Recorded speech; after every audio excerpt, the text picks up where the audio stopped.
লঙ্গি বাহিনী, দর্শক বুঝতে পারছেন? ইঁদুর বাহিনী, দর্শক বুঝতে পারছেন? দর্শক পাগলে কিনা বলে ছাগলে কিনা খায়, বুঝতে পারছেন আমি কাকে বলার চেষ্টা করছি, আমি কাকে ইঙ্গিত দিচ্ছি হয়তো আপনারা বুঝে গেছেন, তবু আমি বলছি যে এই যে ইঁদুর বাহিনী বাংলাদেশ, তারপর লঙ্গি বাহিনী বাংলাদেশ, পাগলে কিনা খায় ছাগলে কিনা বলে সেই বাংলাদেশ, মানে অ্যাকচুয়ালি এই যে কথাগুলো বা এরকম টাইপের যে কথাগুলো আছে না, যে ধরনের কথা হোক সেই ধরনের কথাগুলো এই বাংলাদেশের সঙ্গে মিল যায়। সেটা হচ্ছে যেমন ইঁদুর বাহিনী, বুঝতে পারছেন?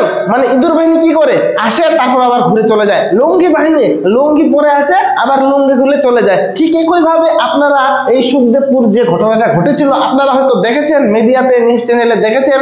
হ্যাঁ, আমি তবু দেখাবো, সেই দেখার ভিডিওটা দেখার আগে দুই একটা খালি জাস্ট কথা বলে নিই। সেটা হচ্ছে যে এই যে গ্রামবাসীরা আসছিল, প্রথমে সেটা আমরা দেখতে পাই যে সেখানে মানে ভারত বাংলাদেশের সীমান্তটা আপনারা ভিডিওতে দেখতে পাবেন যে একটা আল, আমরা আমাদের গ্রামে যে থাকে, যে মনে করো আপনার একটা জমি আছে আমার একটা জমি আছে, এই আপনার এবং কি আমার এই জমিটা ভাগ করার জন্য আমরা কি আল ব্যবহার করি, গ্রামে গঞ্জে সেটা ব্যবহার করে। ঠিক একই ভাবে যেহেতু সেখানে গ্রাম, সেখানে সেই ভারত এবং বাংলাদেশের সীমান্তটাকে চিহ্নিত করা হয়েছে সেই আলের মাধ্যমে।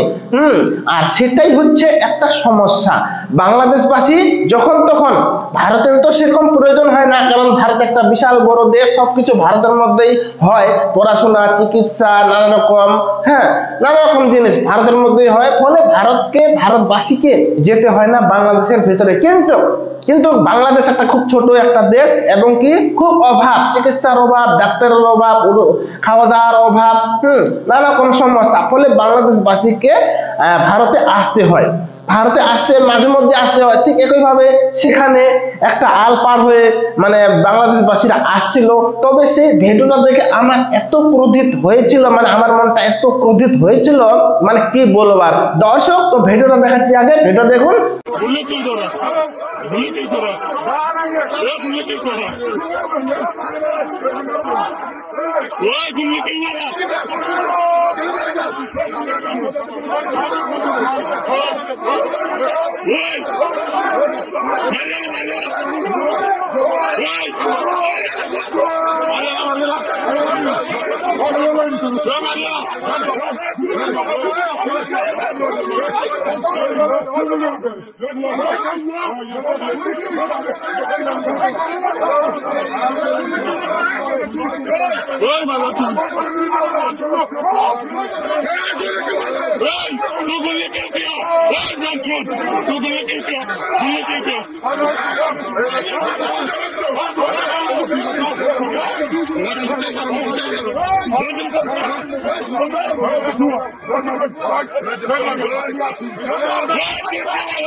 দর্শক ভিডিওটা দেখলেন কিভাবে মনটা একদম কিরমির করছে না, যে এই যে বাংলাদেশের কিভাবে লঙ্গি বাহিনীরা বাংলাদেশের এই লঙ্গি বাহিনী ভারতে এসে ভারতের নজওয়ান যারা বিএসএফ আছে তাদের সঙ্গে করছে, লাঠি কুড়াল নিয়ে চলে আসছে।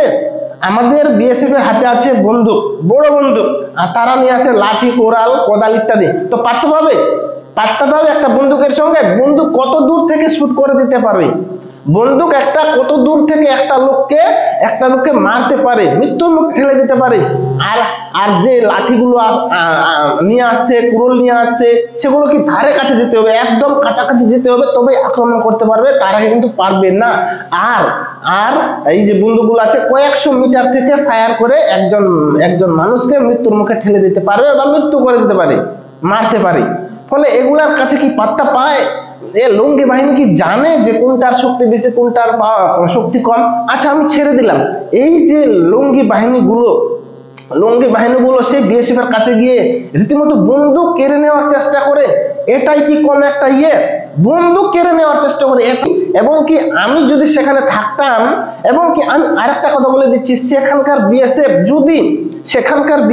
যদি 4-5টাকে লাশ করে দিত, হ্যাঁ, তাহলে কিছু করার ছিল বাংলাদেশের?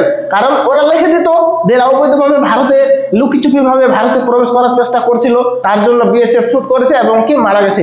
কিছু করার ছিল বাংলাদেশের? কিচ্ছু করতে পারতো না বাংলাদেশ, কারণ তারা ইন্ডিয়ার সীমানার ভিতর মরেছে এবং কি গুলিবিদ্ধ হয়েছে, এবং কি তারা বাংলাদেশি, তারা লঙ্গি বাহিনী, তারা ইঁদুর বাহিনী, ফলে কিচ্ছু করতে পারতো না। কিন্তু অতি সাধারণ মানুষ বলে বিএসএফ কিন্তু সেটা করেনি, এবং কি এক মায়ের কোল খালি হবে বলেও বিএসএফ সেটা করেনি। ফলে সেখানেও আমাদের ভারতবর্ষের সেই একটা মানসিকতা, সেই একটা বিবেক পরিচয় পাওয়া যায়, যেটা বাংলাদেশের মাথায় ঢুকবে না, বাংলাদেশের মায়েরাও বুঝবে না, বাংলাদেশের সন্তানরাও বুঝবে না, আর লঙ্গি বাহিনী, ইঁদুর বাহিনী তারাও বুঝবে না। তবে সেই লঙ্গি বাহিনী এবং ইঁদুর বাহিনীর মত অনুযায়ী সেখানে 2-1টা লাশ ফেলে দেওয়া উচিত ছিল বিএসএফ এর, ফলে তারা আরো একদম দৌড়ে ছুটে পালাতো, বাঁচাও করে লঙ্গি বাহিনী দৌড়ে ছুটে যেত, মানে গুলি চালায়নি তো, তার জন্য সাহস বেড়ে গেছে। তারপর দেখো যখনই একে একে বিএসএফ আসতে শুরু করলো, প্রথমে 3 জন ছিল, তারপর 4 জন, 5 জন, 6 জন, এইভাবে করতে করতে যখন এই মোটামুটি 13, 14, 15 জন হয়ে গেল, তখন সে আবার লঙ্গি বাহিনী পিছু হাঁটতে শুরু করলো, এবং পিছু হাঁটতে একদম মানে এতটাই পিছু হেঁটে গেল যে একদম মানে কি দেখলেন তো, ভিডিওটা দেখলেন কতটা পিছিয়ে আসলো। তো এই লঙ্গি বাহিনী, ইঁদুর বাহিনী, এরা কিন্তু প্রথমে ফুস, তারপরে ফাঁস, তারপরে আর কিছু তাদের মুখে দম থাকবে না, তাদের বুকের মধ্যে পাট্টা থাকবে না, এবং কি তারা লেজ গুটিয়ে চলে আসবে। তো এটাই হচ্ছে দর্শক দিয়ে। আর আপনারা আরেকটা কথা বলে দিচ্ছি যে এখন সেই এলাকায়, সেই সুখদেবপুর এলাকায় কাঁটাতারের বেড়া দিচ্ছে, এবং কি কাঁটাতারের তো বেড়া দিচ্ছে নাই, এবং কি বিএসএফ এর এখন পাওয়ারটাও বাড়িয়ে দেবে। এইভাবে তো থাকা যায় না, বুঝতে পারছেন? এইভাবে থাকা যায় না, তার জন্য এখন তাদের পাওয়ারটাও বাড়িয়ে দিতে হবে, যাতে কোনো বাংলাদেশি যদি এরকম এক পা আগার চেষ্টা করে কিংবা ভারত সীমান্তে ঢোকার চেষ্টা করে, তাহলে সেই পাটাকে গুলি দিয়ে একদম রক্ত বিক্ষত করে দিতে হবে। এরকম পাওয়ার এখন বিএসএফ এর হাতে কিন্তু দেয়া হবে। ফলে একদিক থেকে লস কাদের হলো? বাংলাদেশের, কারণ বাংলাদেশের মধ্যে, ইন্ডিয়ার মধ্যে এখন সীমানা, কাঁটাতারের বেড়া, এবং কি তার উপর এখন বিএসএফ এর উপর এখন কড়া পাওয়ার দেওয়া হবে। যেরকম যদি হয় তাহলে ফায়ারিং করে দেবা, তারপর কি হবে দেখা যাবে, ফায়ারিং করে দেবা, এরকম তো থাকা যায় না, ফায়ারিং করে দেওয়া পরে এখন ফায়ারিং করো, এখন অধিকারটা পাবে, এবং বাংলাদেশ এখন একটা পা পর্যন্ত ভারতের মধ্যে ঢুকাতে পারবে না, ভারত সীমান্তের মধ্যে ঢুকাতে পারবে না। দর্শক, আপনাদের কি এই ভিডিওটা দেখলে রাগ হয়? যদি আপনি সচ্চা ভারত প্রেমী হন, ভারতবাসী হন, ভারত মায়ের সন্তান হন, তাহলে অবশ্যই রাগ ধরবে। রাগ ধরার না ধরার কোনো এখানে কথা হয় না। যেভাবে এই বাংলাদেশ লঙ্গি বাহিনী, ইঁদুর বাহিনী যেভাবে আর্মিদের উপর অ্যাটাক করেছিল, এবং কি বন্দুক কেড়ে নেওয়ার চেষ্টা করছিল, তাতে কিন্তু রাগ হবেই, রাগ হওয়ারই কথা। তো দর্শক, এই হচ্ছে ভিডিও। এখন তাতে অনেকটা ভারতেরই সুবিধা, কারণ একটা ঘটনার থেকেই তো আরেকটা পদক্ষেপ নেওয়া হয়, কঠিন থেকে কঠিনতর পদক্ষেপ নেওয়া হয়। ঠিক এভাবে পদক্ষেপ নেওয়া হয়েছে যে এখন কাঁটাতারের বেড়া দেওয়া হবে, এবং কি বিএসএফ এর পাওয়ার হাই করে দেওয়া হবে। ফলে এটা একটা হলো, ভারতবর্ষের লাভ হলো যে এখন কড়া পদক্ষেপ, কড়া পাওয়ার, সবকিছু করা, হিসেব 1 ইঞ্চি ছাড়বো না। যোগী আদিত্যনাথ বলেছিল 1 ইঞ্চি আমরা জায়গা ছাড়বো না, ইঞ্চি হিসাব হবে। দর্শক, সেরকম হিসাবে দর্শক, এই হচ্ছে আমার এই আলোচ্য ভিডিওতে। যদি আলোচ্য বিষয়টা ভালো লাগে, তাহলে লাইক, কমেন্ট, শেয়ার এবং সাবস্ক্রাইব অবশ্যই করবেন। ঠিক আছে? ভালো থাকুন, সুস্থ থাকবেন, দেখা হচ্ছে পরবর্তীতে। ধন্যবাদ।